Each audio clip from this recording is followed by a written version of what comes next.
Hello. Hi, everyone. Happy Monday. Hi, everyone. So, yeah, you had to reboot your laptop, so we just started like straight up cold.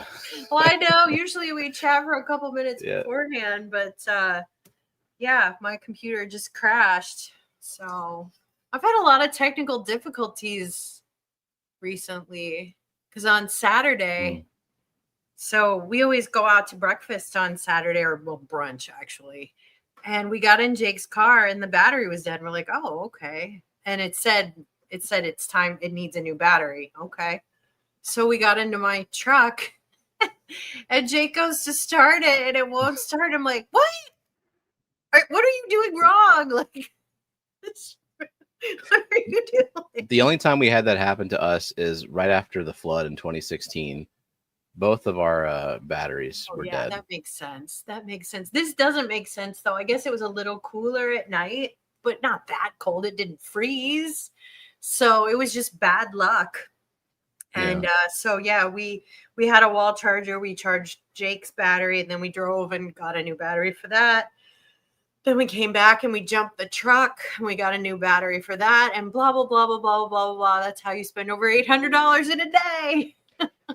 What a crappy Saturday. That's like the worst thing you have to do on a Saturday. Well, it took all day, too. Chores and purchases, yeah. I know. It took all day, and we had other things we wanted to do and that we should have done, but, well, now we all have new batteries. So did y'all eat brunch? We ended up, we ate at home. I had some leftovers. We ate it because by the time we got everything done and new batteries and everything, it was 4 o'clock. Ugh. So the day's over. Like, yeah, the day was over. Daylight's going away. Greetings from Vienna, Austria, Dr. Ted. Wow, that's cool. Have a good trip, Ted. Yeah. I'm assuming you're there for work. Not a bad time of year to go to Vienna. Right. Pretty good. I mean, November is not a good time to go to Germany or Austria. It was miserable. It was very chilly.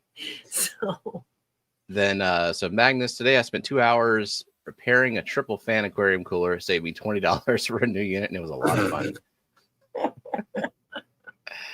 That's the way that goes. That's the way that goes. So, but and then Sunday, I had a good day. Of course, I didn't get anything done around the house because I spent my day going to Ohio to speak at the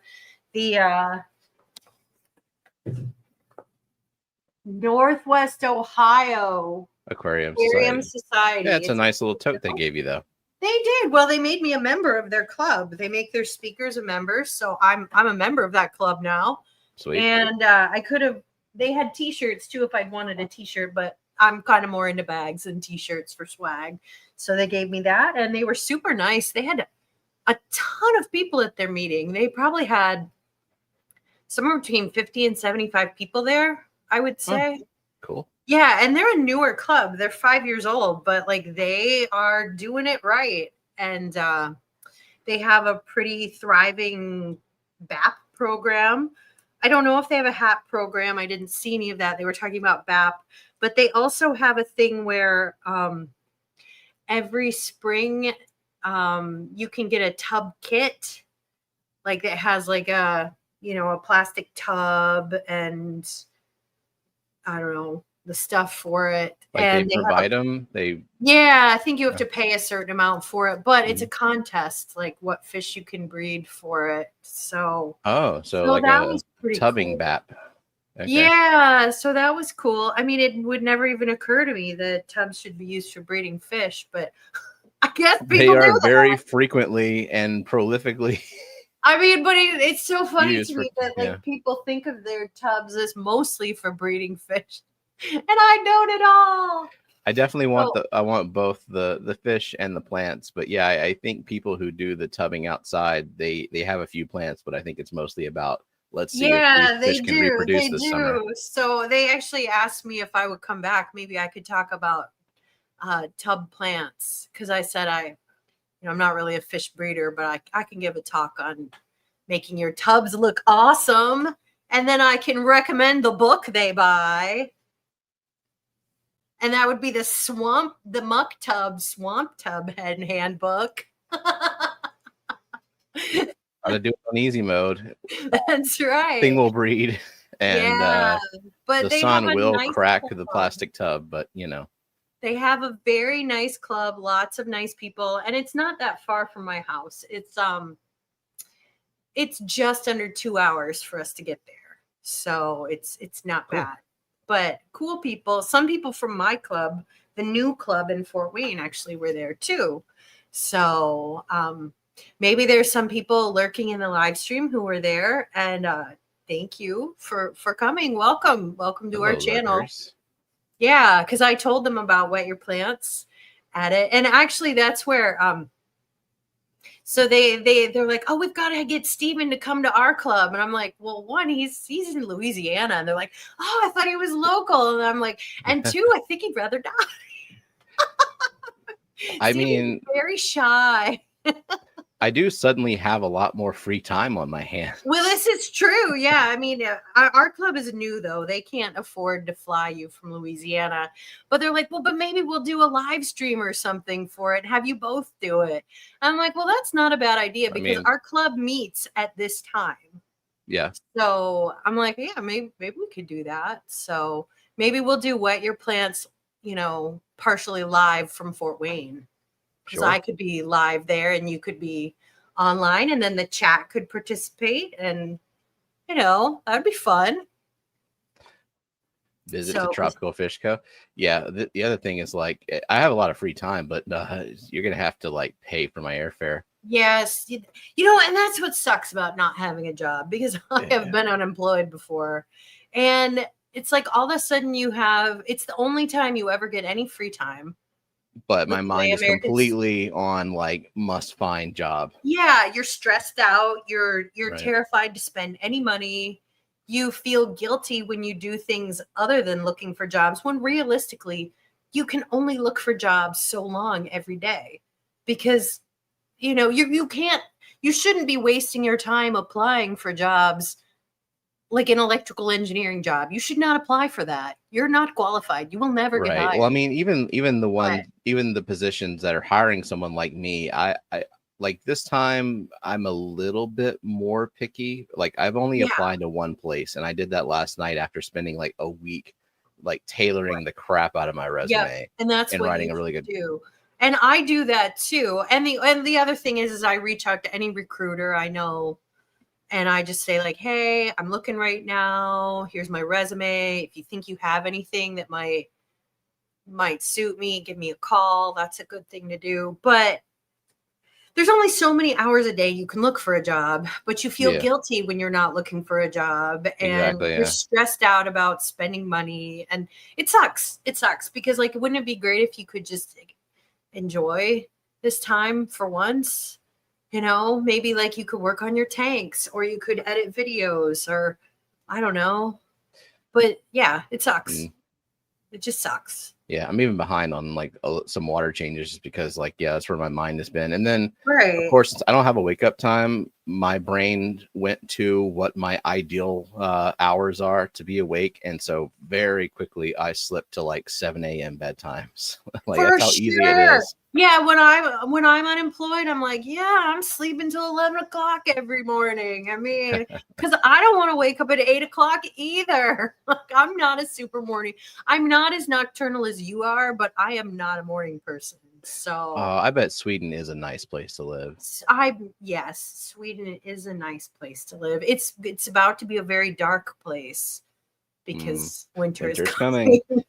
But people talking now already about bringing in their fish, and I'm just like, I got at least another month before it even gets kind of chilly. Well, we've had a cold snap, and there have been frost warnings in Wisconsin and Minnesota and northern Iowa. So, and it's been cold here. Like I had to shut my windows last night because I was too cold. It got down to 40 degrees. And I was just a little bit too chilly. And, I've got on a sweater because it's only 70 degrees out, but it is going to heat back up. And next weekend, it's going to be high of 86. So, back to what I would expect it to be. Yeah. So, but we've had about 3 weeks of pretty pretty cool weather, unseasonably so. So yeah, that's kind of why. I mean, especially if you're in northern Wisconsin or something, you know. I mean, I have no plans of bringing in my fish at all. Like that's the point of those paradise fish. Like if I have to do anything, if I want to get like a de-icer, I don't even know if I need that. But, I don't think you do, because you don't freeze the way we freeze. Like you'll frost, but like you don't have sustained periods well below freezing, right? More than 2 to 3 days for 24 solid hours. Yeah, like more than 2 to 3 days of below freezing the entire time is rare. It's unusual. It happened last year or this past winter. Yeah, I mean, and my fish stay out year round. I have rice fish and goldfish. I only keep tub fish that can live outdoors year round. So and those paradise fish are thriving. Like they look great. They're beautiful. Ted sent me 5 of them, and I probably have. I mean, I've counted 20. That's great. Some of them are almost full grown. I thought, like, I was looking at them, and I counted 4 adult males. I'm like, I don't think Ted sent me 4 males and 1 female. Like, no, there's quite a few full grown males now. Yeah, they look great. I mean, that's nice. I mean, they have the whole pond to themselves. So why not breed 100 of them? I mean, you know, fill the pond. They look nice. I have a paradise fish mosh pit. You know, there are worse things. There's lots of mosquito larvae for them to eat in Louisiana. So no. Yeah, I did see up above, Mike Fish Tank Barn asked me if the auction was good at the Toledo Club. Yeah, they have a really good auction, and I could have bid on it. They gave me, because I'm a member of their club now, so I could have bid, but they didn't have anything I was interested in. But there were tons of stuff that people brought in. This was just their monthly club. Lots of live bearers. There were some big, like, Hoplosoma cats that were, like, flopping around during my talk. At a table of plants. So yeah, they have a pretty good auction. So if you were to drive down for that meeting, Mike, I think you'd like their auction. You could even bring stuff maybe to it. Because it's not, I think Detroit is only a couple hours away from Toledo. Yeah, so all you Midwestern people seem to be really close together. There are a lot of fish clubs in the Midwest. I mean, I was a member of Circle City in Indianapolis, but it's just too hard to get to their meetings during the week because that's a miserable drive. This one, though, I mean, maybe I would go to their meetings on occasion because it's on a Sunday afternoon and it's only 2 hours and it's an easy drive for us. It's not through a bunch of traffic or anything. So the lowest temperature I've had the paradise fish at, I only got them in the spring, so they have not gone through a winter here. But Dr. Ted probably has kept them in much cooler. Yeah, maybe Ted would know, or someone else in the chat. But I know they can take some cold. So there we go, Maryland year round. Okay, wow. And there we go, 45 degrees. Dr. Ted, keep on at 45 degrees all winter in a garage tank. I have had to crack the ice in a tub to get them. So yeah, one of those. Then you can keep them year round, Stephen. I don't think I would keep them year round in Indiana. We're zone 6A. We're colder than Maryland. In a garage, that's different though. A garage is by our house. It's a little warmer. So Ted and I are the same grow zone, I believe. I believe he's also 6A. So yeah. But no, they look so good. So what do they think of your fun Halloween fish keeping idea? Bobbing for apples in your aquascape. Ew. Listeria apples. And then he says, when do we play What the Plant? What the Plant? I mean, I don't know. We don't really play games. We do sometimes give away things on this stream. We do. Sometimes. When we celebrate milestones and whatnot. Yeah, or if we're bored. I don't know. We don't have any rhyme or reason to it, though. Usually. I will not be funding any giveaways at this time. No. You know, back when things stabilize again for me, we'll be back doing that. I mean, maybe Fat Kitty will fund giveaways. You never know. Right. But Fat Kitty just gave a bunch of money to the Clash, so... budget's taken. Some of your money. Yeah, I mean, he doesn't have a job. He just refuses to get one. So how did the club receive your CO2 talk? Do you have any converts? Anybody want to try it? Yes. Actually, even before I gave the talk, someone came up to me and he's like, I joined this club just because I saw you were coming. I'm like, okay. He's a saltwater guy. And he's like, I want to know exactly what to buy. And I'm like, and he's like, is there a kit I can get him? Not really a kit I would recommend, but here's what I would do. I would just call GLA, tell them your setup, and just buy what they say to buy. And he liked that idea. And he's like, I don't care what it costs. He's a saltwater guy. Exactly. So he knows. He knows. Just spend the money. Yeah. I love when saltwater people come to the planted hobby because they're like, wow, everything's so cheap. And they're primed to do the testing and the observation. They know they're comfortable working with gear that's connected to the tank. Exactly. So it's not an issue. And so he was taking notes through the whole talk. He was excited. And then there were a couple other people too. There are some people in that club who already do CO2 and who like to do aquascaping as a hobby. They have KH of 3 out of the tap. Oh, it's perfect. Yeah, I'm really jealous of. So, I mean, so they have great water. Of course, this guy, he has RO water because he's a saltwater guy. He's not giving up any control. He's like, no, RO is just what I do. So, yeah, as Magnus said, he did saltwater before planted tanks. Yeah, I think it's a good transfer. Like if you go from the high tech planted tank to the coral and stuff, it's not as much of a learning curve. It doesn't seem like, other than just learning what corals are. Yeah, I'm hoping that, and I've heard that the learning curve going from planted to macroalgae is pretty easy because you're used to fertilizing. You should see my KH out of the tap, Bentley says. I think I know. I think that's I'm jealous, Bentley, because my KH is 6, which is not bad. Because when I lived in Iowa, my KH out of the tap was 22. It's horrible. So I couldn't grow anything, hardly even with CO2. It was hard to grow things. So June wants her own membership level for $2,000 a month. That's fine. So, Magnus asks, are the paradise fish aggressive to other fish? Would you keep them together with adult Medaka? Just from observing the way they treat each other, I would not. They seem like they are a leave us alone or we're going to hurt you type of fish. So. Kind of like they're an anabantoid, right? Yeah. And, bettas are kind of aggressive. Some of them are aggressive too. So yeah, they start building a bubble nest. They get really chasey and attacky. And Medaka are very slow and dumb. I don't think they would like that. So does anyone ever use the moonlight feature on lights? Doesn't that just encourage algae? Yeah. So I don't think it encourages algae though, but it's light. I don't think it's healthy for your fish because your fish have blue light receptors in their eyes, just like we do.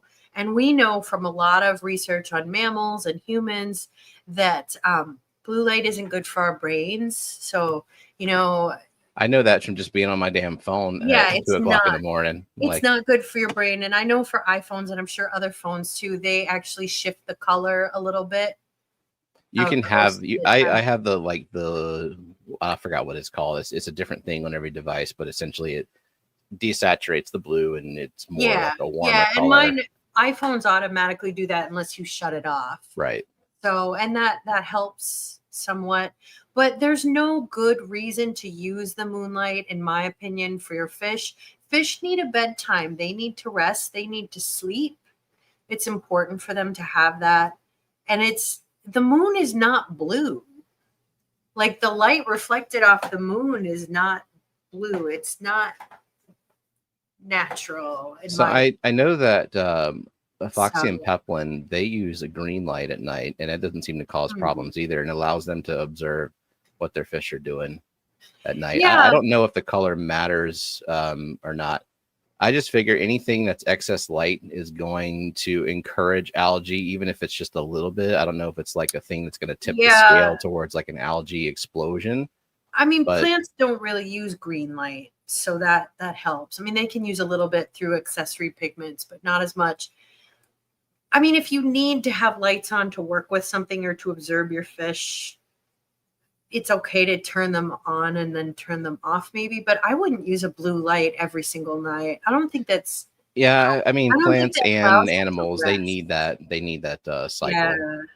I mean, I just know that for humans and most animals, the darker your room, the better you sleep. And your fish need to sleep. So glad you're healing well, Bentley. He just had surgery. I'm so glad to hear that, Bentley. You've had a couple surgeries.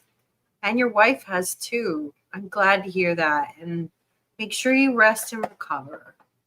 Uncle Smiley, thank you for the 10 membership donations. So they went to Terry G, Mountaintop Puffer Keeper, Jason H, Fishery, Color Guppies, Mom Dog 72, T&K Aquatics, Maloa, I'm not even going to try, and Malcolm Reynolds, and One Drop Aquatics. Awesome. Nice. So Dade got 3 new nearite snails. All right. They are 2 zigzags, lightning bolt, nearite snail, 1 black racer nearite. 2 zigzag nearite snails have erosion shells. You can't really fix their shells. No. You just keep them healthy, and so that when their shells continue to grow, that part of it grows healthy. Yeah. So I mean, if you really want the best looking snails, well, first of all, you won't inject CO2. So that's why my snails look like crap. Snails prefer higher KH, higher GH, higher pH. That's what allows them to build calcium carbonate in their shells. So if I don't know what your tap water is like, but you can adjust that if you need to. Their products to do that. Yeah, it's really, if you have to raise both, it's very easy to do that. It's so much easier to raise than it is to lower. Mm-hmm. You can also feed your snails things like snail cookies. You can feed them a higher calcium diet. There's different diets you can feed them that are good for that. And I'm not a snail expert. I mean, I have snails, but I'm not I don't breed snails. My snails are kind of ugly. They have ugly shells because I inject CO2. So, but try something like snail cookies or snail. It's like, I don't remember what the shell, who's making snail products these days? Because Crayfish Empire, I think they're on hiatus. I haven't heard from them in a while. Yes. I mean, you can buy calcium chips on Amazon and stuff. Who was at the Clash who had products? Girl at the Clash. I don't know. Was it Kate or I don't know? Help me out, people. Where are you? Cats Aquatics. Cats Aquatics. Yeah, is she still making snail products? I don't follow the snail product maker people. I don't really think about my snails. Latoya might have something. That's right, Dee Dee. Oh, good. Latoya might. Yeah, I mean, I would buy from her before anyone outside the community. So I would buy from Latoya in a minute. She takes great care of her creatures, so that would be good. I don't know if Grant Eater has any products in stock for snails. I don't know if he sells calcium. I mean, he sells stuff that snails would eat for sure, with the shrimp food. I don't know if he's got calcium stuff. Yeah, I have no idea. It's never occurred to me to feed my snails. They eat. They eat. They have algae to eat. They 5% green overnight, Peplin said. So just a tinge of green on their lights is what they... I'm sure it's fine. And green light, I'm not aware of specific green light receptors regulating circadian rhythms are they're regulated by blue light. Mm-hmm. And that's well conserved. Even insects, those genes were originally found in insects, and they're conserved even in mammals, fish, all kinds of things. So that's why I wouldn't use blue light. Does crushed coral work well? Not for an instant need to raise my hardness. No, but over time it will. finer crust, the better. It's better probably to use GH boost, and you can raise your KH with baking soda or potassium carbonate. You can raise it with, and it does not take much. It does not take much. It's way easier to raise your KH and GH than it is to lower it. Yeah, like a quarter teaspoon of baking soda in 10 gallons, I think will bump you up by 1 or 2 degrees. Yeah, it's not much. So yeah, if you really want to raise champion mystery snails or something, or you just have Jody P's water because she's in Iowa. It's really hard. That's why her snails look so good. And like when I lived in Iowa, my snails looked great. Even with injecting with CO2, they looked pretty decent. And I would get a lot more Malaysian trumpet snails, which I don't hardly at all here. So, yeah. When do y'all dose Easy Green? During lights off? Well, I dose when I feed. It doesn't matter. I have for most part I dose whenever I like my brain sees the bottle and I'm like, I'll dose now. Yeah, that works. I have an auto doser on the living room tank, and because I can control that, I dose about an hour after the CO2 has been going, because now my pH is low enough, because Easy Green has the EDTA iron in it, so you want a lower pH for it to dissolve fully. So I just I go with that, but it probably doesn't matter. But if you can control it, might as well be optimal. Yeah, I just dose it when I feed the fish, and I always feed the fish before I go to bed, so my lights are off and it's fine. But I would dose when you remember. Are we talking plants yet? Of course. We're talking plants. We're talking snails even. Yeah. Someone asked me, like, how do you guys figure out what to come up with? I'm like, I don't know. People just ask things. It's true. We used to have a little bit of a topic, but I mean, God, I even have PowerPoints saved of things I prepared, but I find that the chat, we're here for you. That's kind of my idea. Like, if we're gonna do a live stream, the chat needs to matter completely. Yes, like it exactly. I mean, sometimes we miss things. We're human, and there's a lot of you. But too many of you. Some of y'all weird. It's if we wanted to just talk, we would just do a podcast, or a recording. We wouldn't even have a chat. So yeah, we're here to serve you. So if you want to talk about plants, you ask those plant questions. Do I have a channel? I do. I have some shorts of my ponds up if you wanted to see my gardens. I've got a little bit of my fish. I'm not Stephen. I don't really make content. But I have, like, if you want to see what my yard looks like and stuff. Yeah, I'm really cranking out content. Well, but twice a year. You're cranking out more than I am, but I have no real drive in life to make videos. That is not a need I have. Just like Stephen doesn't really have a need to go talk at clubs. I have never associated that with a need or a desire or like a yearning or maybe just a punishment. Even like a thought. Like I wonder if I could do that. And I feel that way about making like edited content. I don't want to do it. So, but if you do want to see what my yard looks like in my ponds, I've got stuff up there. So I don't know the answer to this. It seems like if you can still see the pieces of crushed coral, it's still dissolving. It's there, yeah.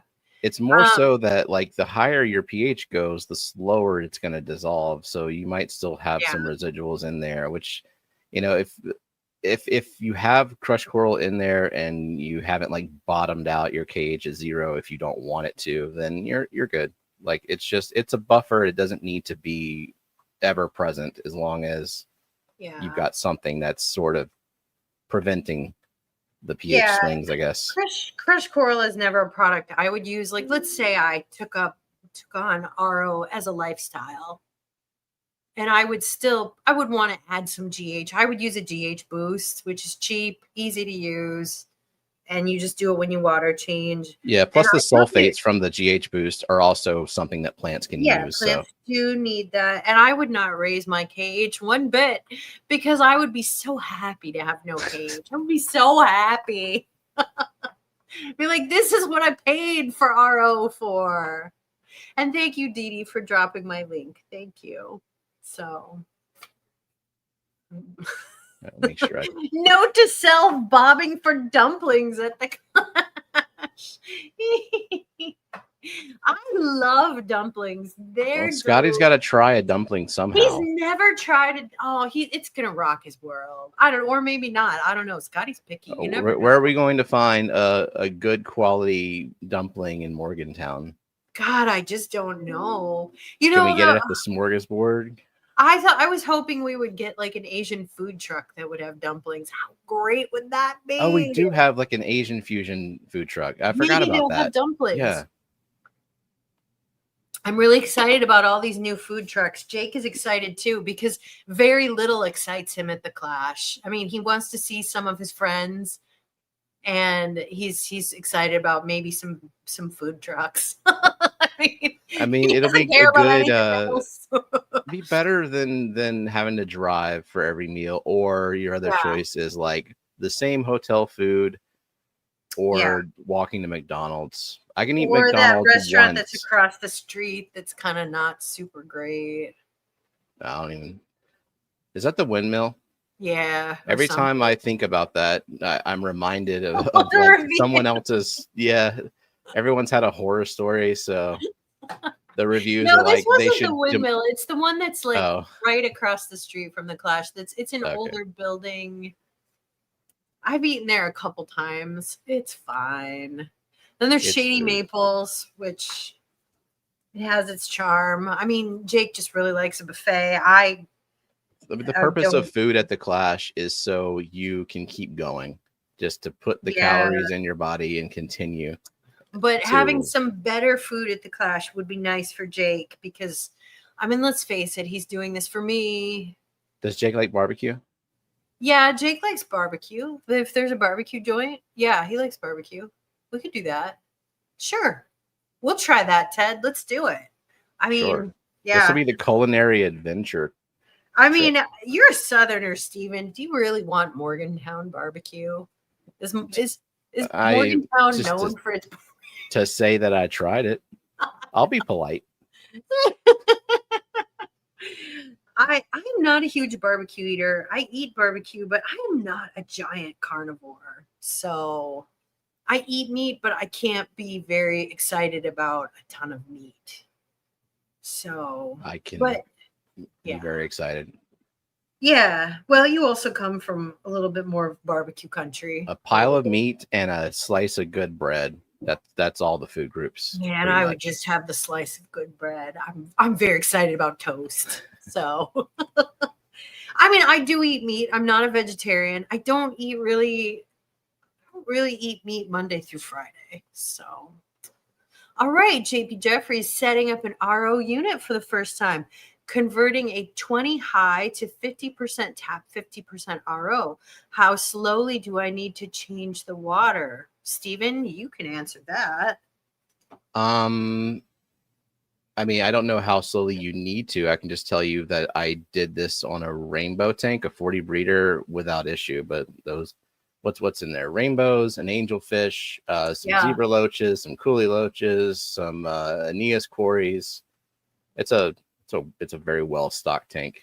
It's a nitrate factory tank. But I did my usual weekly water changes of about 50%, and I'd remove the tap, added RO. Then the next water change, I removed that, added just RO until it, just kind of slowly went down. You could probably do it faster.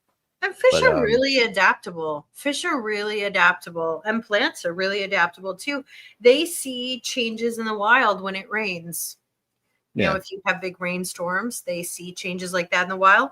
If you buy fish, from online or a store that's kind of far away and they have different water and you just plop and drop, they adapt really, really well. I mean, I've gotten fish from Dan and just plopped and dropped, and his water is much harder for sure.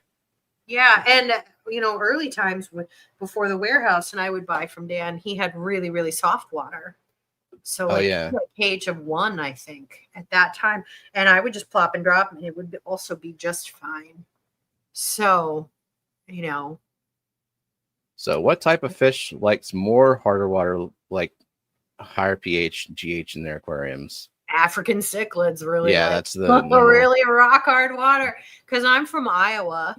I got no knowledge on those at all. Yeah, they're usually not, the plant friendliest. Yeah, African cichlids. So, I'm from Iowa. My KH and GH out of the tap were 22 because that's how high the API test went. Maybe it was higher. It's rock hard water, which is very similar to the rift lakes in Africa. And that's why in the club that I was in, everybody kept African cichlids and nobody grew plants. So, but I would say that the vast majority of the fish that we keep, the community fish, are very adaptable to a broad range of water. Whether it's liquid rock, rainbows, you can keep them in KH 0, you can keep them in KH 22, and any range of, they need some GH, not 0, just some. But if we're talking about, there's a difference between fish that need that harder water and fish that are just totally fine in that harder water, which I think is a much broader range, rainbow fish included. But rainbows are very adaptable. I'm keeping rainbows in 0 KH right now, and they're just fine. They're just fine. African cichlids, I don't know. I think they need a little bit higher KH and GH, maybe. I don't know. I've never tried to keep them in softer water, but most live bearers is a good rainbows, guppies, honestly lots of live bearers. But it doesn't need to be Iowa hard. It just they just need to have minerals. Need to be Iowa hard. Nobody should do that. That water sucks. Like, that should never be your goal. It's awful. It's not so hard that it can be legally declared water. I know. I had a constant crusty line across the top of my tank because the water was so hard. You should never go for that. But, most of our fish are happy at a variety of ranges. You do need some GH. So if you don't have any GH in your water, you need to add some. Did we miss a question from Buzzy? Because I see that Boston was... if the question was, what small low-tech plants 6 inches or less for water edge? 6 inches or less? I really like, one of my favorite little low-tech plants, it grows so slow though, is Crypts lutea. Or no, lucens. Sorry, Crypts lucens. I just get those mixed up. Lucens, parva. It's so if you want something that's just gonna go crazy and you're gonna have to thin out eventually, there's the dwarf sag. If you get the right stuff and it doesn't just turn into like 4 foot tall valve for you, but I have some that is nice. Marsilea without CO2 does grow really slow, but it will grow. It'll get there. Marsilea with CO2 though is also a really nice foreground. It's nice. Any of the chain swords would work. Yeah, for sure. Those would be good. Yeah, like Jody P just said, Halanthium bolivianum. Bolivianum. Yep. Yeah. Was it Halanthium tunellum? Is it? It used to be E tunellum. They changed it. Oh, they took them out of the kind of Echinodorus. Yeah, they did. Yep. That makes sense. They're very different. They're very different. Yeah. So, but those are nice plants. I am not a huge fan of dwarf Sagittarius. It doesn't really like to stay low. I'm convinced that there are just so many Sagittaria species that a lot of them look the same and they're being misidentified, and we're getting I would say that's true. By the way, last weekend, not this weekend, the weekend before, when I was on my island, there was a lot of the big Sagittaria that has the arrowhead leaves, because there was a wetland on that island. It was really quite nice. It was cool. So there was lots of that, but that's not the submersed Sagittaria that we grow. So this must have been someone who went to the talk, said it's Tank You, and Tank You is saying thank you, Kelley, for your amazing presentation yesterday. Loved having you. Had some people say, well, looks like I need a better regulator. Oh, boy, that's a good take-home message. Yeah. I'm not an equipment tester, but I'm here to tell you, don't buy an F-Zone. Don't do it. Don't do it. Well, thank you, for I'm glad you for enjoyed paying me the because talk. of Kelley's talk. You know what? I like that though, because we're supporting the project. So all right. So Nathan's got a question. I had a fish get the pine cone, or I guess it's called dropsy. Pine cone, is dropsy like a symptom of a larger problem, or is pine coning a symptom of? So I am not a fish disease expert, but it's a swim bladder issue, right? Isn't it? I don't know. Or like an osmoregulation issue, so they swell.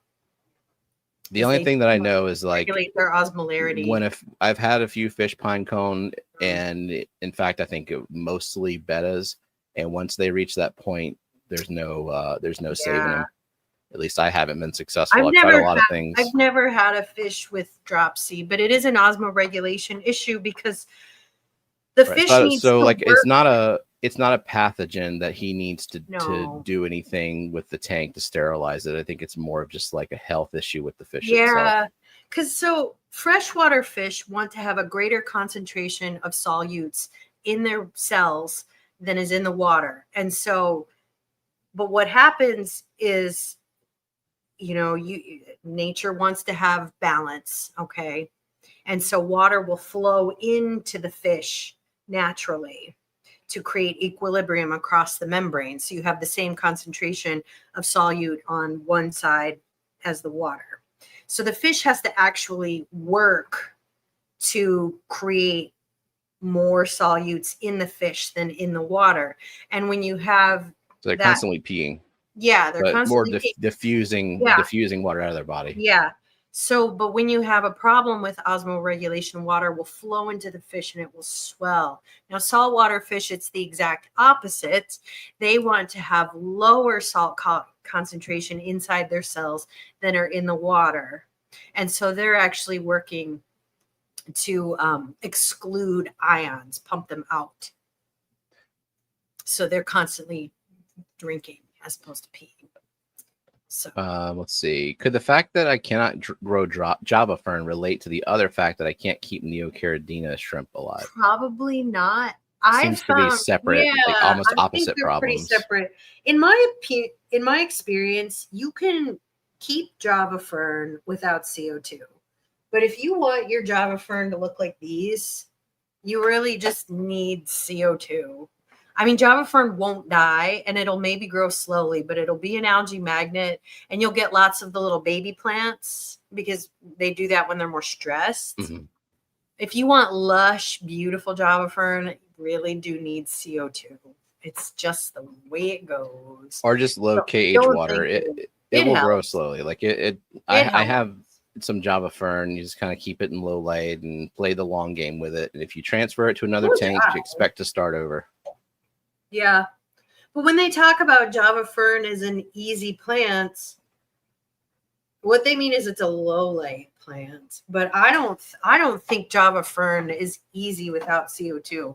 I think Java fern is really difficult without CO2. I think with CO2, Java fern is very easy. Yeah, I mean, I think without CO2, people try to get Java fern to do too much. Like they're expecting more out of it. It's more of like a long haul to look like this. Right. But with CO2, Java fern is very easy. So I don't think it's your fault. And I don't think it has any relation to Neocaridina shrimp. Neocaridina shrimp, I am not a shrimp person, but if you have very, very low KH, I don't think they're happy. But I am not a shrimp expert. We have lots of shrimp experts in the chat who can tell you what you need. But to me, for Neos, it was maybe source related. It could be a lot of other confounding factors, but like when I first started with Neos, they all died. I got Neos from somewhere else, and that's where all my Neos came from that have propagated all the tanks.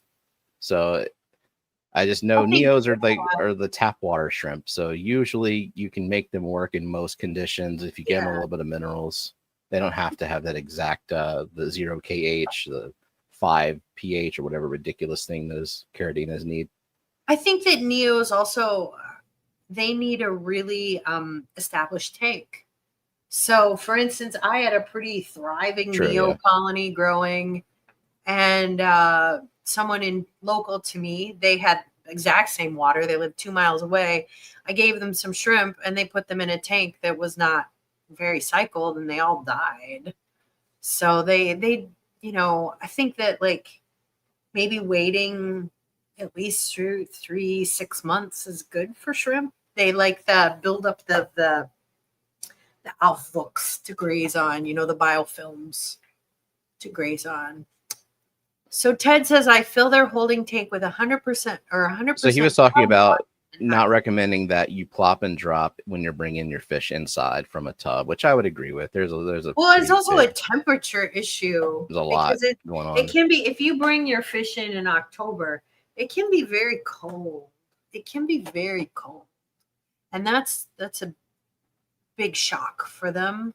So like when I buy fish from Dan's Fish, I plop and drop, but I float them for, I don't know, anywhere from like 15 minutes to a couple hours, just so they equilibrate temperature wise. But I have no worries about them adapting to different hardnesses. They do just fine.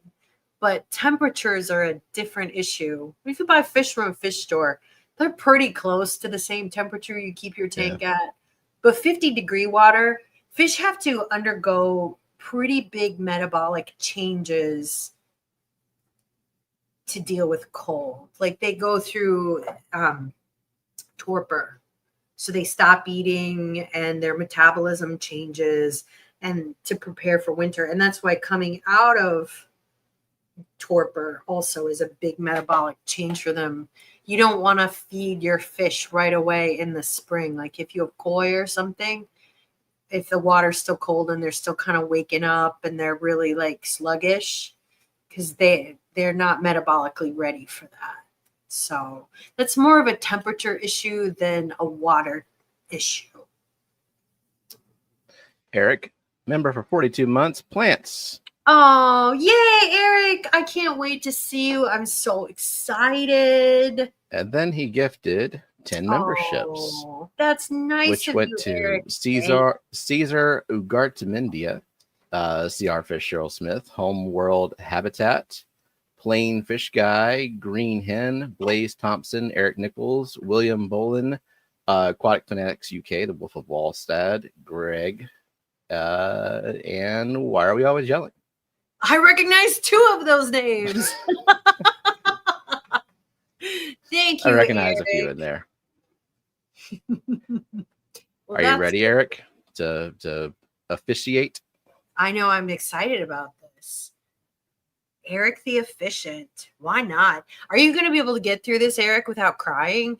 No. I think that's expected. It's just going to sob the whole, but you got to choke out the words at least, like between sobs. Like you got to pull it together a little. Dee says she ordered several plants today. Ooh. And she got some from David's Aquatics on Friday. This is exciting. Nice. I'm way behind in chat. I'm sorry. I don't even know where you are, but I mean, you read something I missed, so that's fine. That works. We can just cover the whole timeline. I love this, Ted. Ted's going to try CO2 again after 25 years. So what did the CO2 landscape look like 25 years ago? Well, I mean, I guess I was doing it not 25 years ago. I was doing it 2007 was when I was doing it.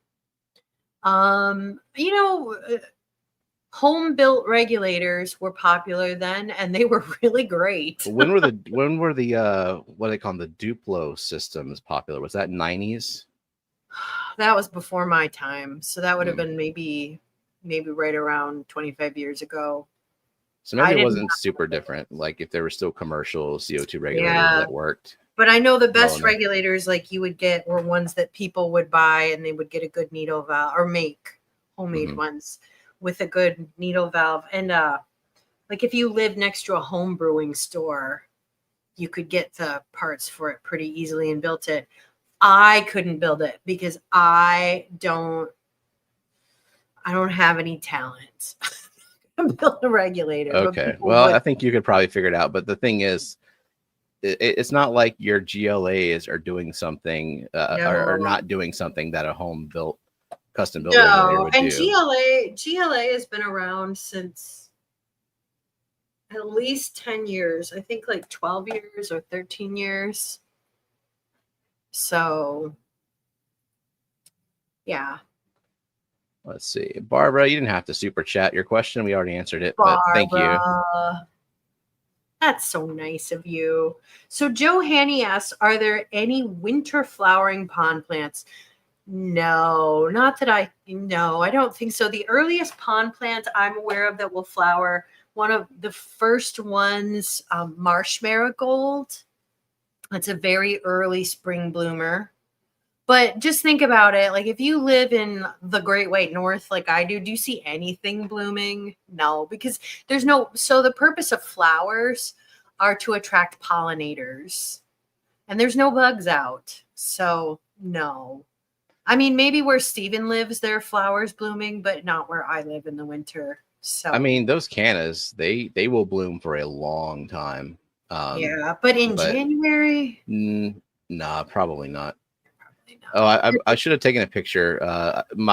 So I planted in the beginning of the season in like April the Lobelia cardinalis, and it just kind of sat there for a little bit, and then recently it shed all of its leaves, sent up a really tall flower spike, and just flowered this week. But it's the saddest looking plant. It's almost like it's just desperately trying to get out of the hellscape that I put it in by trying to reproduce. I wonder.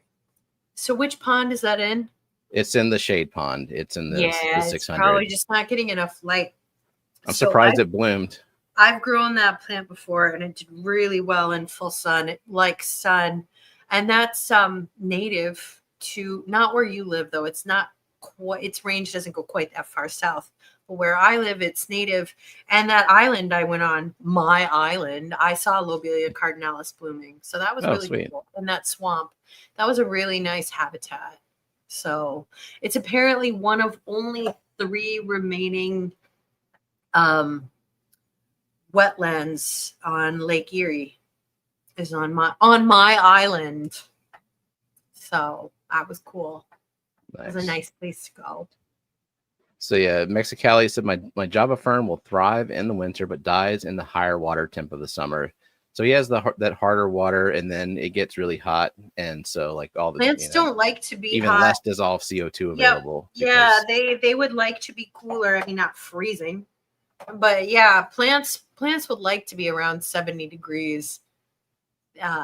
There's a lot more CO2 dissolved in lower temperature water. That's why like goldfish prefer lower temperatures because it's more oxygen rich. Java fern in an emerald paludarium. Oh no, he corrected it. Immersed paludarium. Like, oh, how cool would an emerald paludarium fancy be? Ass paludarium you're working with. CO2 in abundance. Yeah. Unlimited. 427 ppm and rising every year. Yeah, plants love to grow out of the water. It's their favorite thing to do. They love CO2. So I'm so behind in chat. I don't even know where you are. It's I'm not even trying. I'm 7 minutes behind and I'm just scrolled past the taking Jake to a barbecue joint. Oh my god. It's like I'm not even trying. I say the chat is important, but I can't be bothered to keep up with it. All right. There was that super chat for me. God, I'm not even trying. Yeah, so Garden of Eden has talked about how the source of neos may impact how successful you are. Yeah. Same with caradinas too. Like if I get them from someone who bred them, great. If I get them from a drop shipper importer, not good. Yeah, the last Neos I got were from Stephen, and they did great. They're still doing great. Or I facilitated the making of them. Yeah. Which is like, I'm in resume land, so that's the fancy words I'm using. Like, I created a folder in SharePoint. I facilitated the structure of the proposal development. God, I want someone to facilitate some of my documents. I'm tired of doing it. I just wrote, and this is not a record. This is not a personal best, but it's, I think, the second longest. I've got a 486-page document out for review right now. Yeah, and that was only one document. The supporting documents are 297, and then there's a couple of 20-page documents to go with it. So all told, it was, I think, about 900 pages in documents.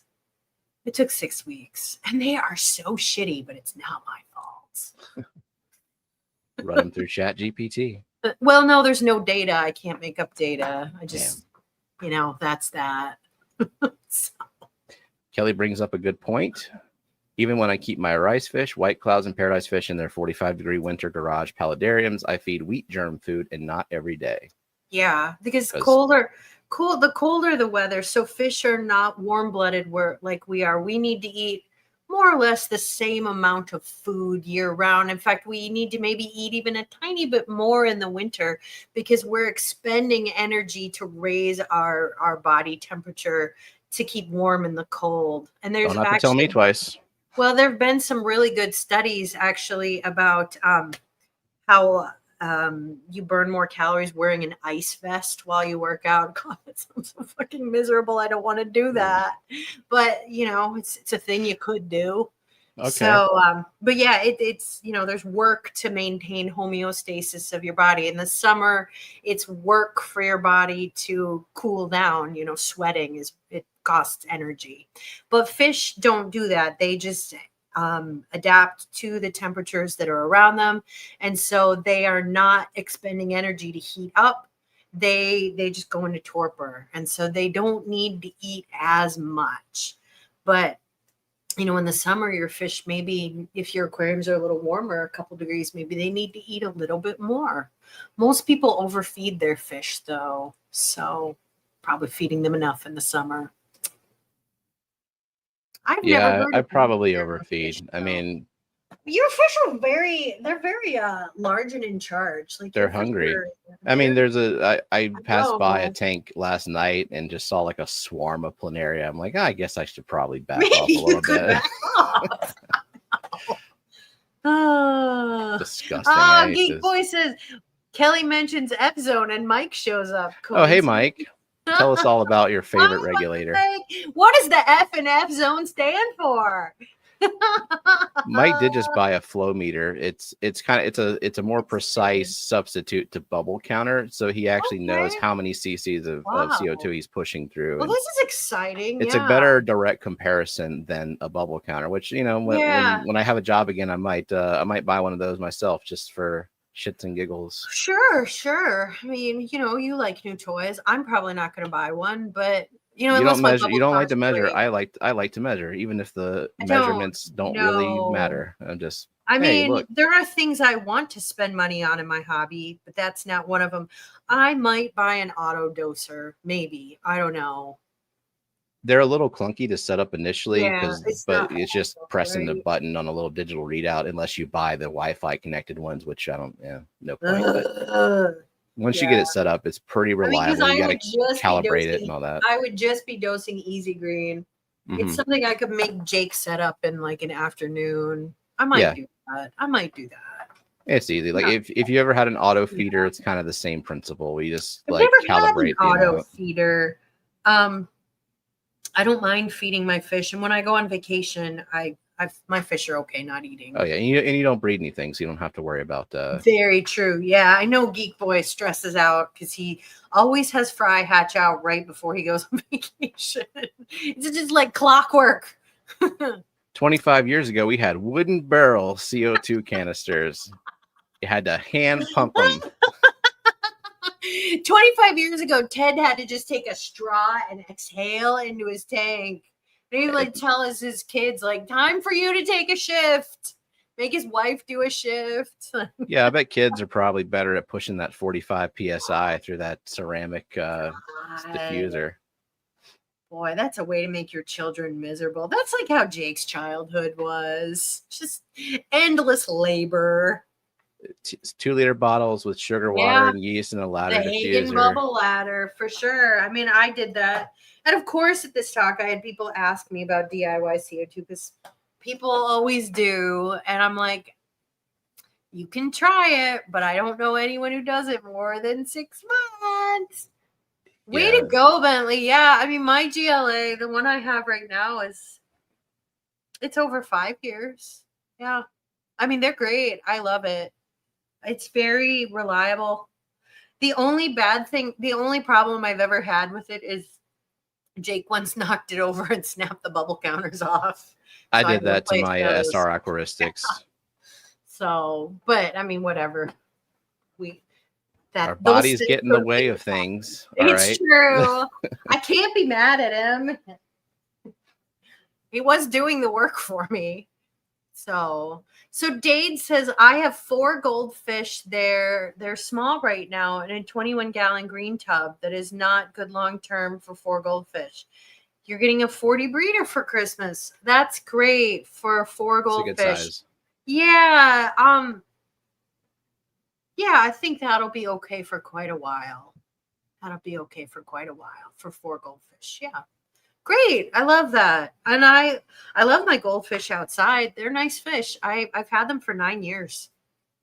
And they've lived through many, many winters, some of which were very cold. So they're just as hardy as Bentley's GLA regulator. Just as hardy. That's right. And Jody's got one too. The GLA set up. They're very, very helpful. That's probably the main thing, is that you've got that customer support. They can do the shopping for you. Yeah, I love that. So Orlando is the guy who owns it. If you send him an email, he will get back to you right away, and he'll tell you exactly what to buy. And, GLA regulators are not the cheapest, but peace of mind is worth a lot of money. So, and they have all the accessory stuff too. And their accessory stuff is pretty comparably priced if you want to buy it from there too. So, yeah. Good company. All right. I have chat caught up on another screen, and I see you, Bentley, that in 25 minutes when they catch up, I'll have you know we're doing the best we can, but we're not.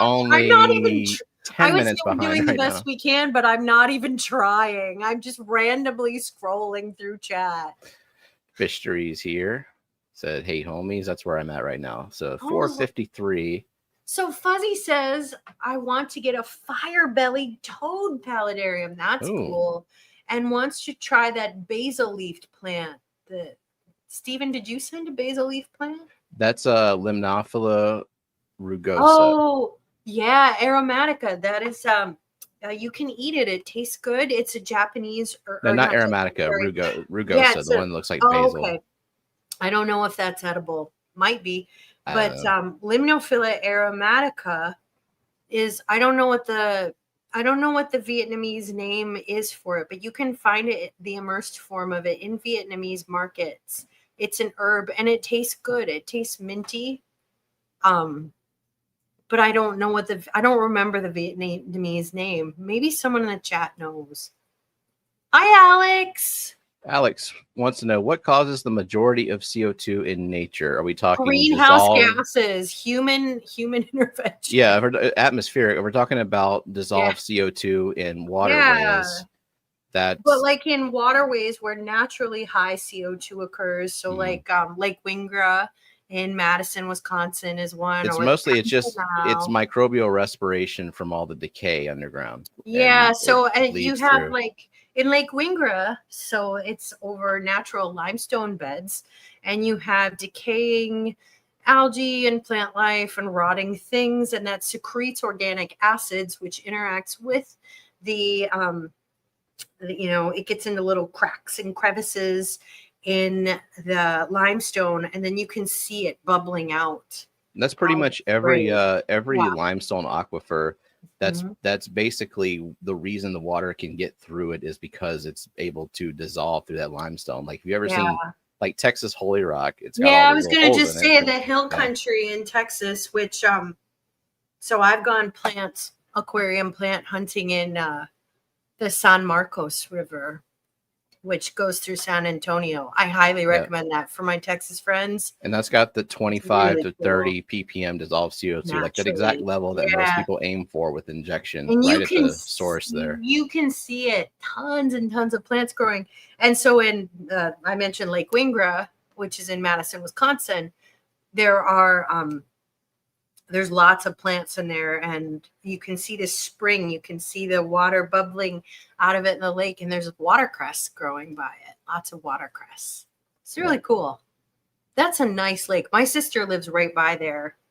And there's a good video by Crime Pays but Botany Doesn't, where they do walk around San Marcos River, and they talk about the dissolved CO2 levels, and he identifies like there's Sagittaria, Ludwigia, and just all, like the stuff that we put in our aquariums just grows like crazy naturally there because there's so much dissolved CO2 right at that source. And then of course it goes downstream and dilutes, and it's lost to the atmosphere as well. That's a cool place to visit. If you are close to San Antonio, go to the San Marcos River, spend a day. It's real shallow and slow. You can go to Schlitterbahn and float down it. Yeah, you can. It's never more than like thigh deep, and you can just walk down it, and you can hunt for plants till your heart's content. You'll see lots of common plecos that you should kill, every single one of them. But it's really, and it's like white sand bottom, and it's really, really clear.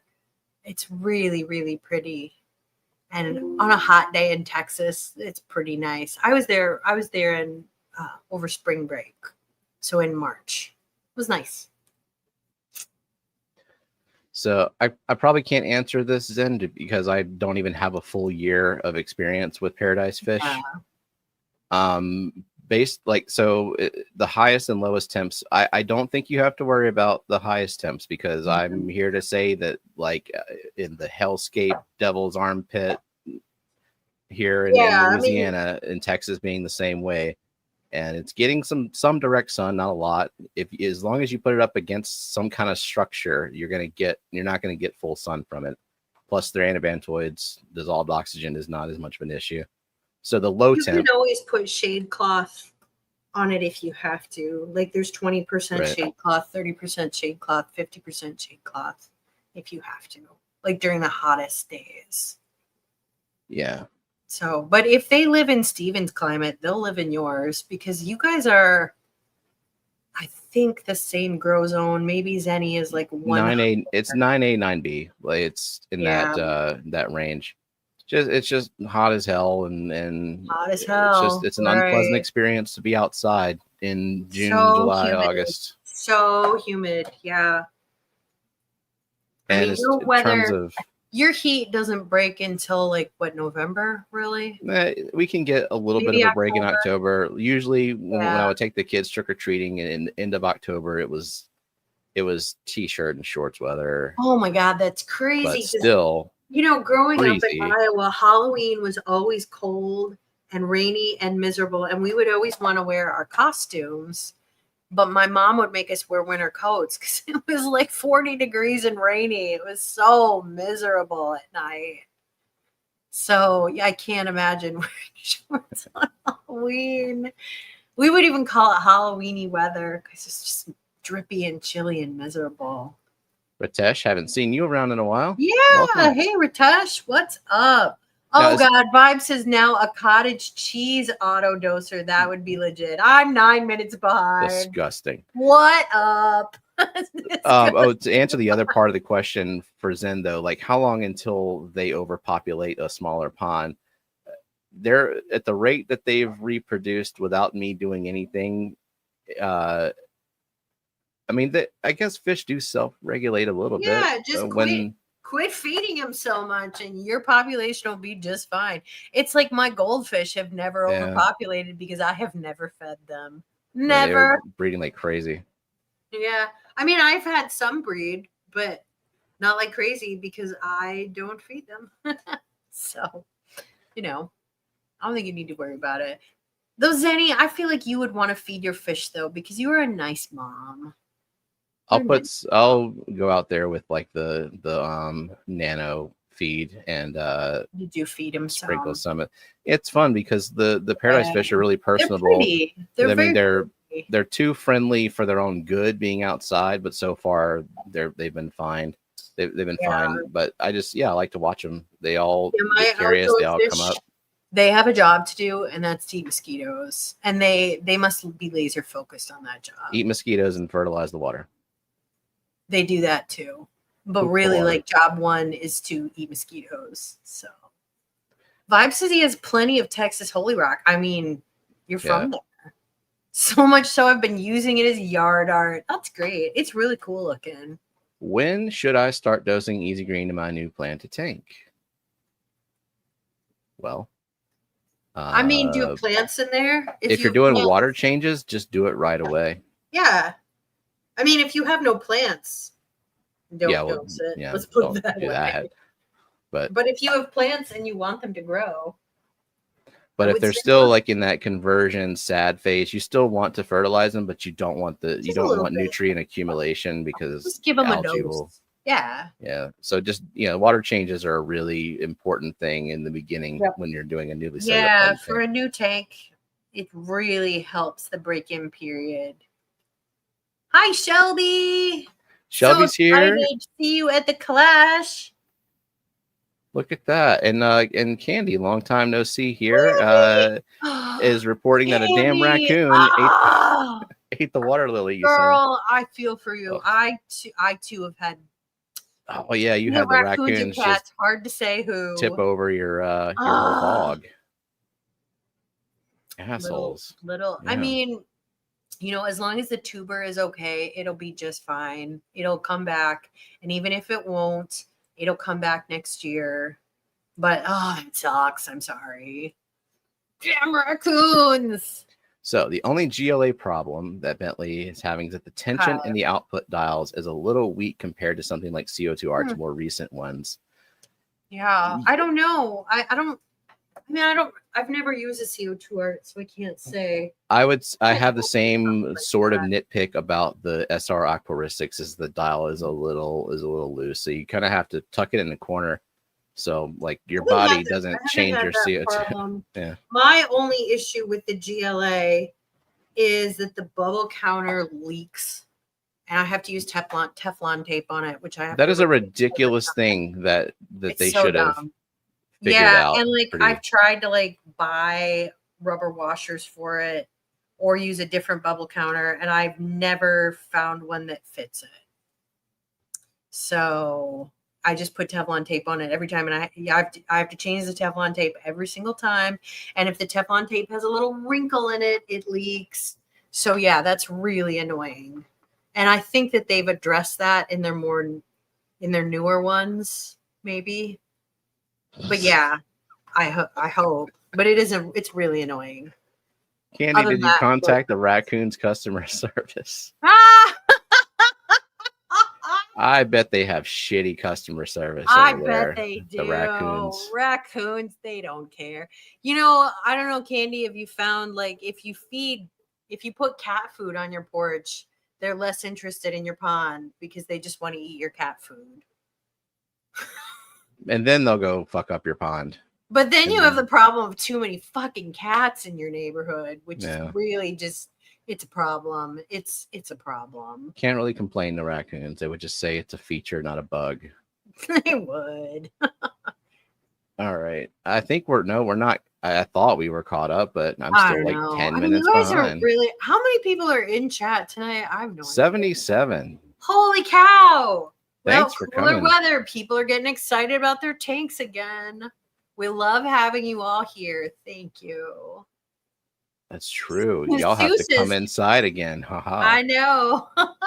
Sue says, Scotty, get back to work. Poor Scotty. He is really, really busy right now. Yeah. Really busy. And he has 2 jobs. And the Clash is kind of a third job that pays really badly.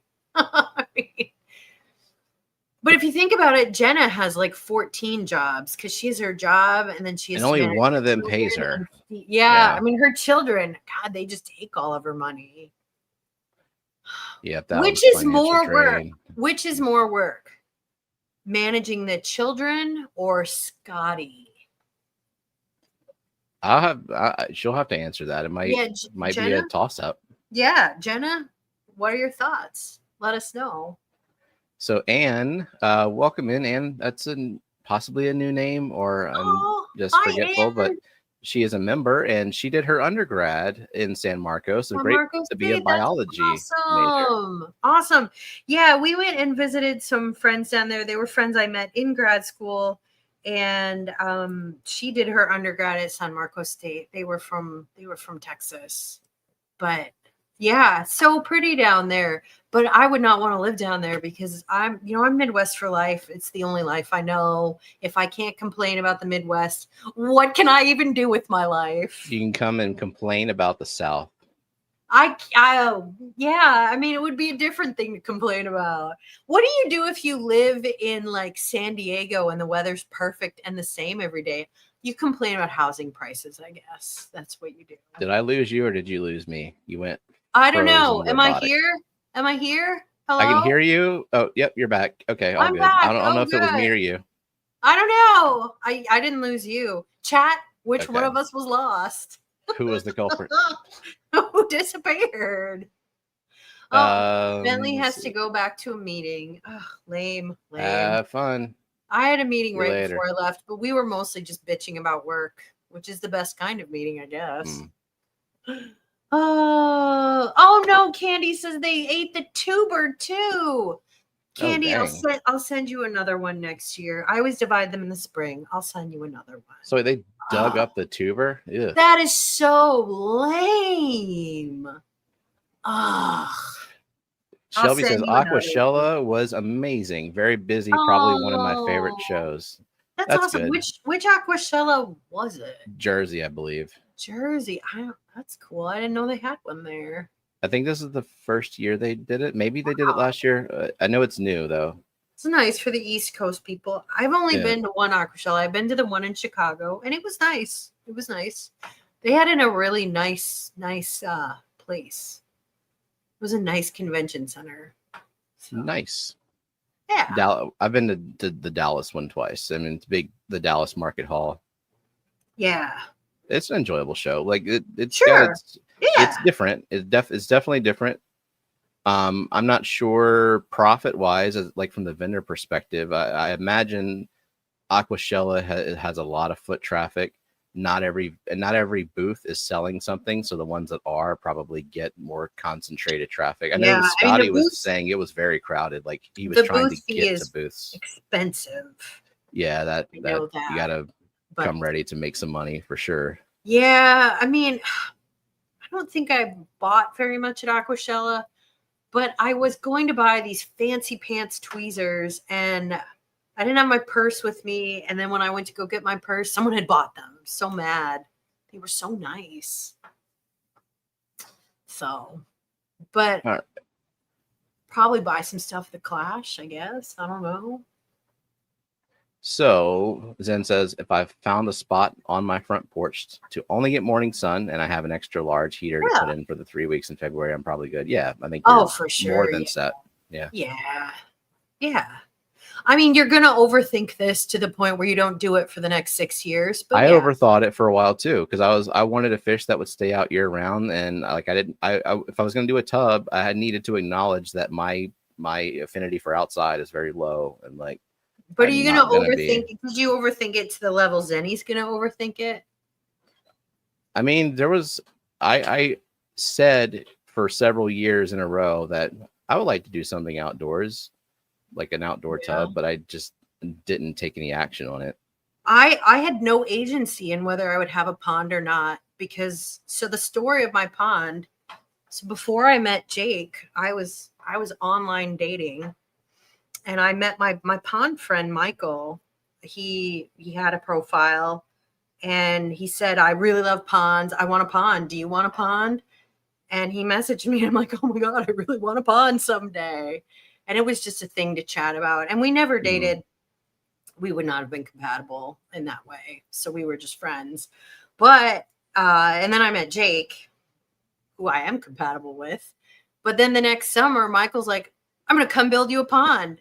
And I'm like, okay. And that was one of the few weekends Jake and I were, if not spent together, because he had something he went to. Like he went to a stereo show or something. And Jake was like, who is this man who comes over and builds you ponds? Yeah, and Jake didn't care. He's like, all right, he's going to build you a pond, whatever. And Jake and I had only been together for a couple months at that point. Oh, okay. But, you know, I guess he was fine with a strange guy sleeping on my couch building me a pond.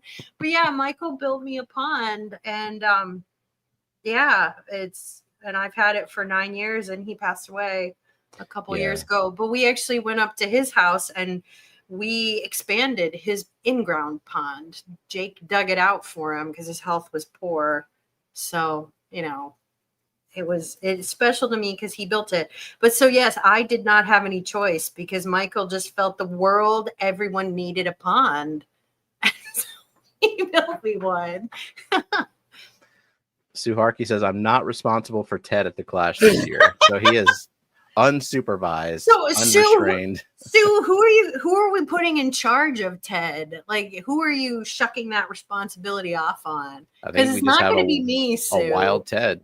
Or maybe Alishon can be in charge. I don't know. It's not me.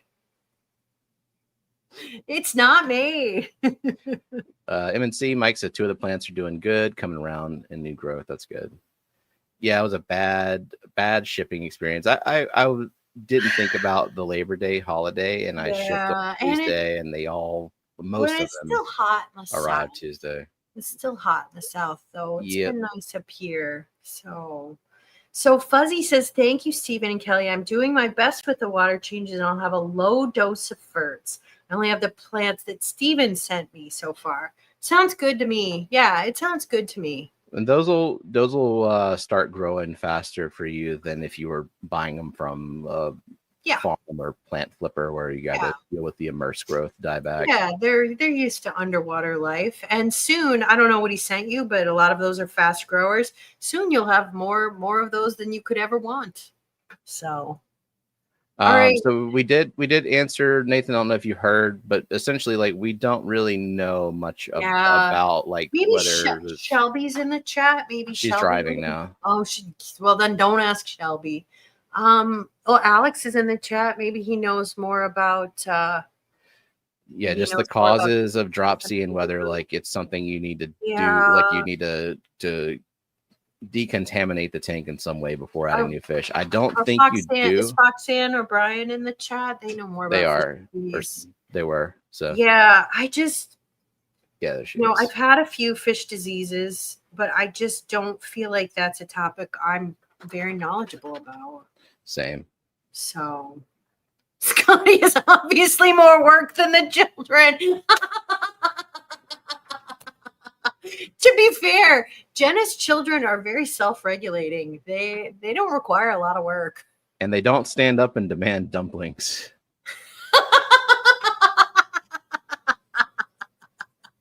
I mean, they do need to be fed.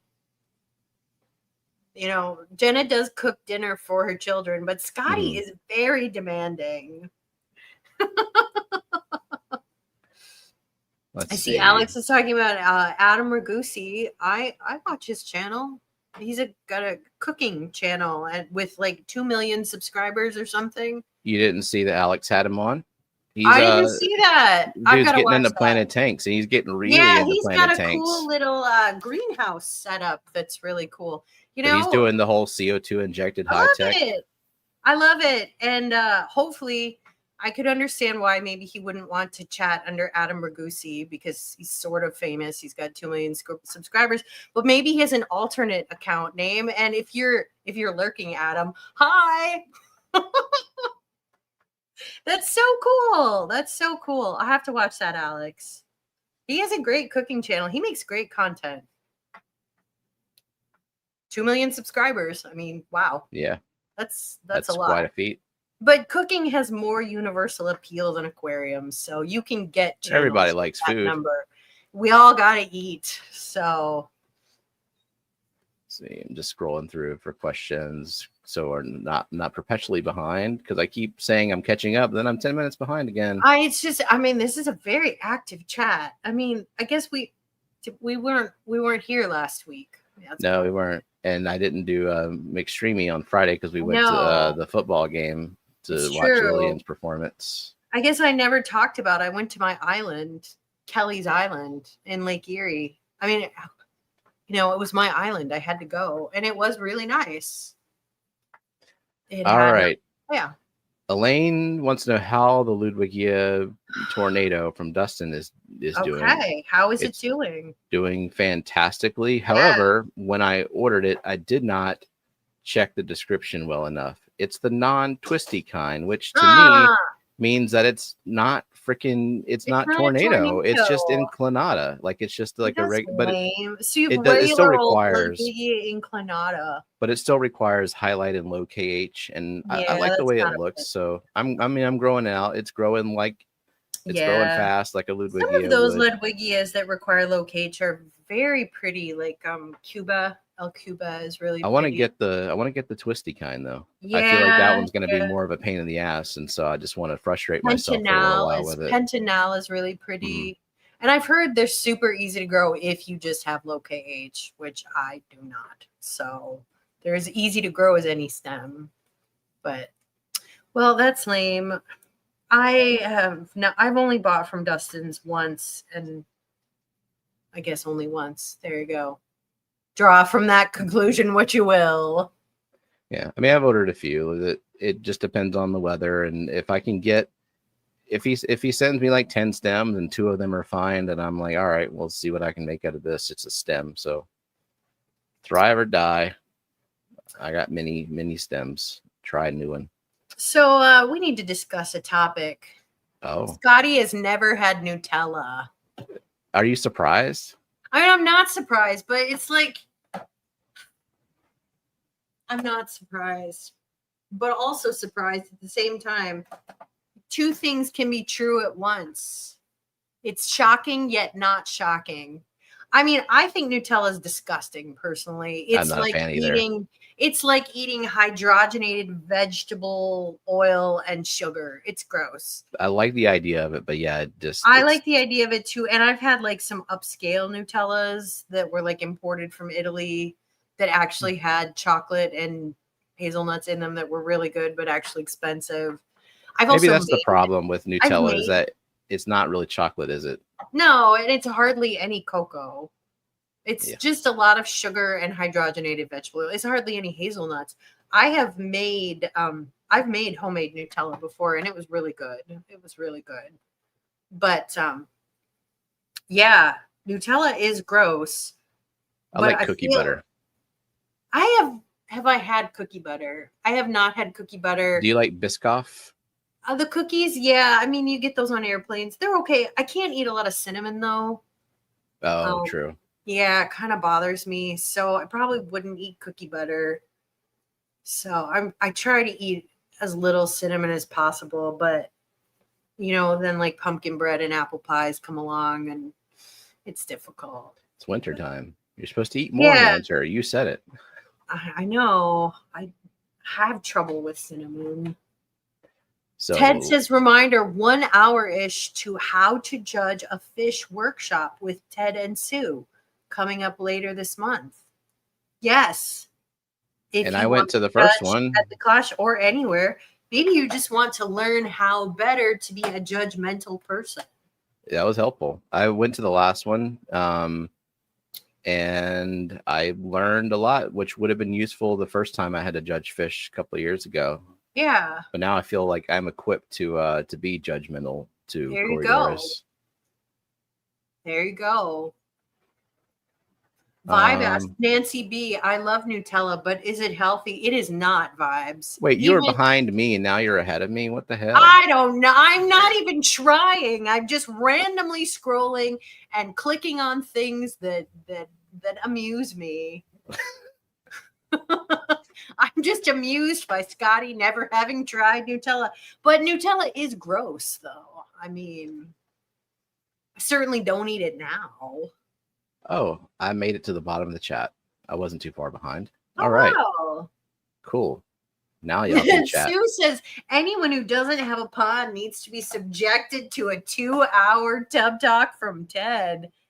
I agree. Boy, that's yeah. I mean, my friend Michael, he's just like, I'm coming to build you a pond. And he did. Well, it's either that or browbeating, but either way, you have to have a pond. Yeah, I mean, it's really enriched my life. And now I have several ponds. I have as many ponds as I really can, given the size of my yard. I don't really have any room for any more. Yeah, I mean, even in the summer, it's brought me from approximately 0 minutes outside per day to a few minutes outside. So that's pretty good. Yeah. And I have a feeling that you will go outside more next spring. You know, like in March and yeah, I'll get even February. Yeah, I'll get started earlier. Yeah, that's the time for you to get started. Probably is February and March. For me, I kind of May is a good time to get started. I don't like to get started in April. I don't like to be cold. I have very low tolerance for being cold. So, Bob Mennel for the 1999 super sticker. Thanks for being you. Thank you, Bob. Bob, that's nice of you. That's nice. Hopefully, we'll be seeing you at the Clash as well. Yeah, I am so excited to see everyone at the Clash. So excited to see all of my friends. Not do my corporate job for 2 days. Hopefully, by the time I'm at the Clash, I have like an offer or an interview scheduled. Or that would be so good, because then you could really just enjoy the Clash. Yeah, then I could spend money and not be scared. You know, there is no more beautiful feeling than when you don't have to work, but you know you have work lined up. Right. Yeah. Like technically between jobs because the other one's coming up. Yeah, that's a good feeling, because then there's no worry, there's no stress, but still time off. It's very freeing. Yeah. So can nearite snail live longer than mystery snails, and do nearite snails do better on algae than mystery snails? Definitely live longer than mystery snails. Never kept a mystery snail. They do live longer. Like I've got nearite snails going on like 6 years. Yeah, I've got ones going on like 5. So yeah, I mean they live a long time. I don't know how long mystery snails live. Like 2 to 3 years, I think. If you take good care of them, you get the 3 years out of them. Yeah. I could be overestimating though. That's a question for others here. There are people in this chat who know way more about snails than me. I don't know much about snails. Nearites will eat soft algae, diatoms.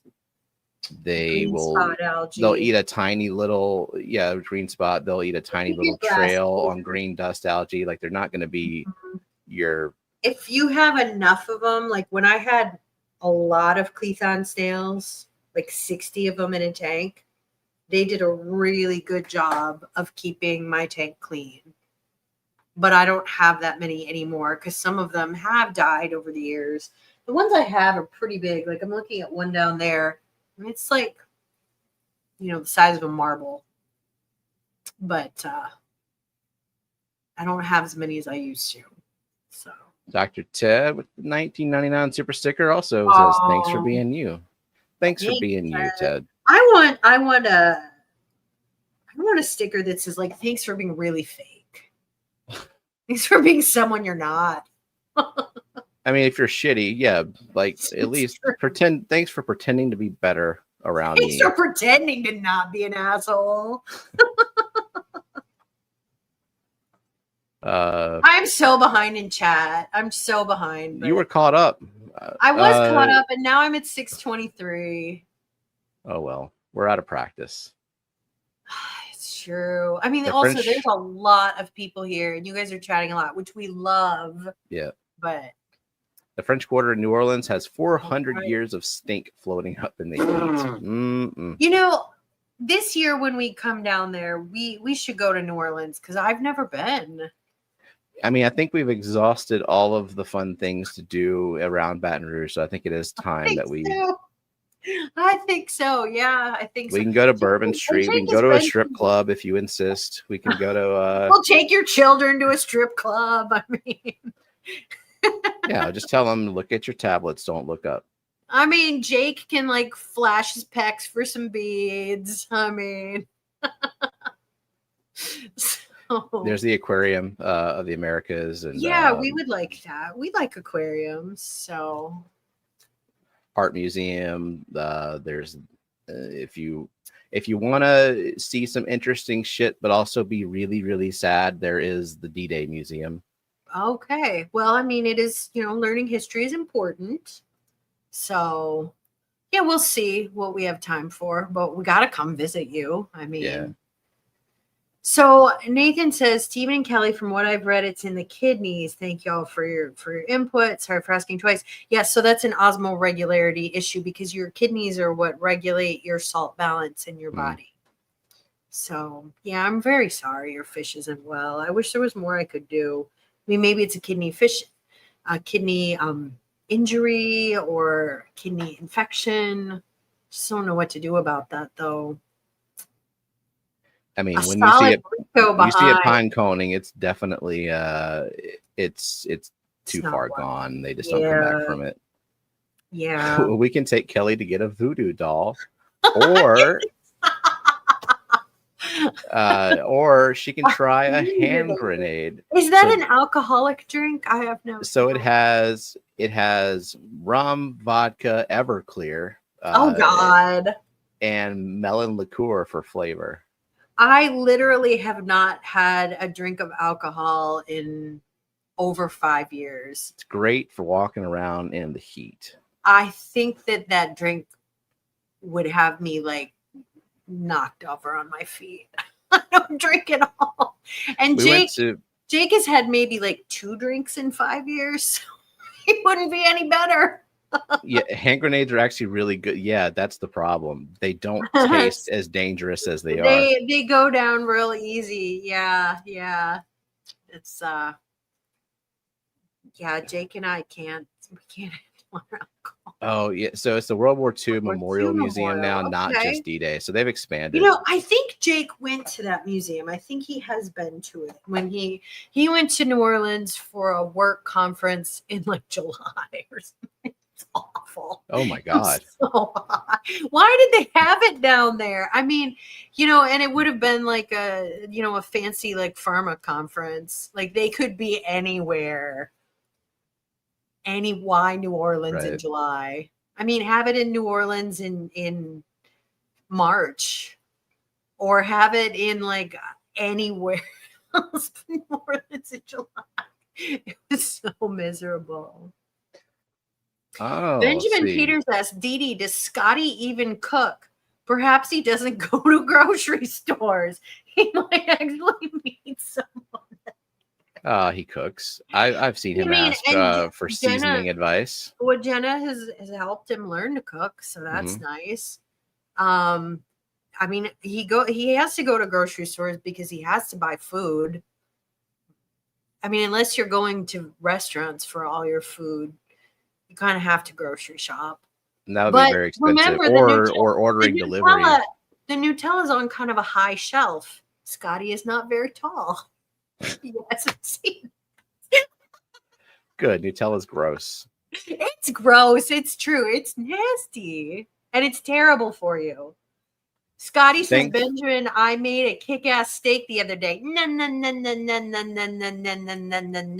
You cook your steaks to the consistency of fucking shoe leather. Where did he say that? 629. Medium rare or go home? I can tolerate medium. I prefer medium rare. I can also tolerate rare. Blue? But if I get medium well, I'd be Pittsburgh like, all right, I'll eat it. But well done, shoe leather. That's Dan Foreman consistency. Dan Foreman likes to take a 1/2-inch steak and he's like, well, you're supposed to cook it 12 minutes per side on a grill. I grew up eating a lot of well done. I grew up eating a lot of well done meat too.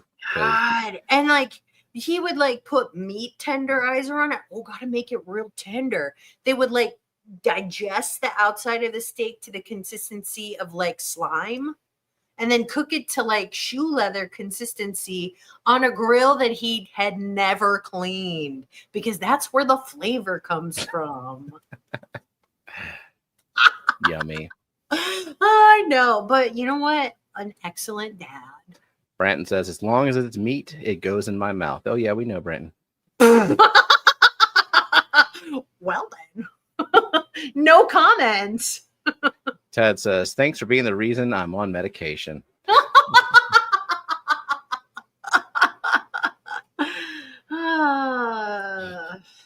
Well, there you go. Barbara Jackson says, I'd rather have Ferrero Rocher hazelnut candy. That's pretty good. That's better than Nutella. It is a little, it used to be higher quality and less sugary, in my opinion. They're using lower quality chocolate now, but it's pretty good. Scotty's probably never heard of it. So Mountaintop Puffer Keeper. Decent dinner, Masika. I'm probably saying that wrong. Corn flour with roasted green chili strips mixed in a pan, cooked like a pancake. Wow, so cool. Sort of like a tortilla. That's fun. Wow, that's Sounds exciting. Good to me. What am I gonna have for dinner? You know, so last night I made these like salmon cakes, so I mixed salmon and herbs and shallots and I pulsed in the food processor and I made them into little cakes and coated them with breadcrumbs so you can fry them. I've got a couple extra ones in the freezer. I'll probably have a salmon cake for dinner. They're pretty good. I like salmon. So I can take it or leave it with the salmon. I like most fish though. Yeah, you do. You do. The salmon I had in Oregon, oh God, it was so good. It was so good. I had it like almost every dinner I went there. I had this salmon sandwich at this diner. Just had a big old slab of it. It was really good. So exciting news on Scotty's stream in 20 minutes. Be there. And if you miss it, he won't fill you in on what the news is. So you'll have to watch it double time. Whereas faster. If you miss something on this stream, you can just fucking ask us. We're not going to make you watch it on double time. So yeah, I'm busy. I'm going to eat dinner. So I guess I'm just going to miss that news. And you know, life will go on. So yep. If there are no more plant questions, then we can give people 18 minutes of their time back, and y'all can go. Stephen needs to get in his like requisite meeting talk. Yeah, I already miss corporate speak so much. So much. No, there's nothing worse than having to update a resume. Holy shit. I know. And I would look over your resume for you, but you know what you're doing. I don't need to. I'll send it to you for proofing, but it's mostly just like I've done all the things that the positions are asking for. It's shit. Yeah. I'm in that mode of like, do I want to work for another lifeless corporation and be a cog? And the answer is maybe, because you know I can still emotionally detach from it, just like I have been. Yeah, I mean, I have worked for many, many corporate jobs in corporate America. Some are worse than others. Right now, I have a really, really good manager. She's effective, smart, and has a human soul. That makes it very tolerable. I work with some nice people. That helps. And so it does make it tolerable. But if you end up on a team with a shitty manager, God, it's so bad. It's so bad.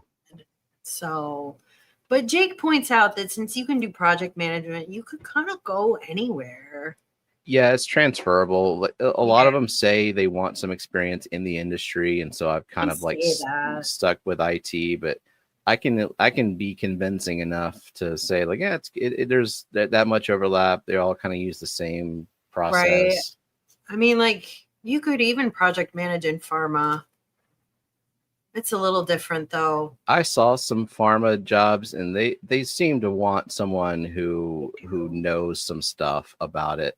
Yeah. I mean, we're regulated very different. Yeah. There's a lot of it. And our submissions, you know, they have to be compliant with the FDA or other governing bodies. And you kind of need to know those regulations. So, because I have worked with project managers who don't know anything about it. They're very annoying. So usually we don't even have project managers, so because we manage ourselves. But well, that's what got me out of a job, damn it. I know, but there's lots of jobs that do need project managers. I mean, it's pretty transferable. In conclusion, you'll find something, and hopefully that something will pay more money and not suck. Yeah, that's important. Yeah, I mean, because I was, I've been out of a job before, and I'm trying to be really picky about what I take, that it's not something I hate if I don't have to. So, but sometimes beggars can't be choosers. No, I haven't reached beggar mode yet, but no, you haven't. I'm mentally preparing for it, but right now, I'm operating under that assumption that I can be picky. You can be. I mean, you're doing what you need to do. So, and I could always become a mercenary, as Benjamin Peters pointed out. Well, I've done that too. It's true. I mean, you can always sell your body. You could always become a New Orleans stripper. It's always and I got so many references in chat. Garage Gills. Oh, it's true. It's true, especially for Stephen's stripping career. So many references. I mean. I'm not going to put Ted as a reference, though, because he can't keep his mouth shut about our past. Oh, goodness. All right. I think we're going to call it now. So you get 14 minutes back. Sorry. All right. Have a good afternoon, evening, night, y'all. Yeah, and we missed you. We love you all. Thank you. Bye.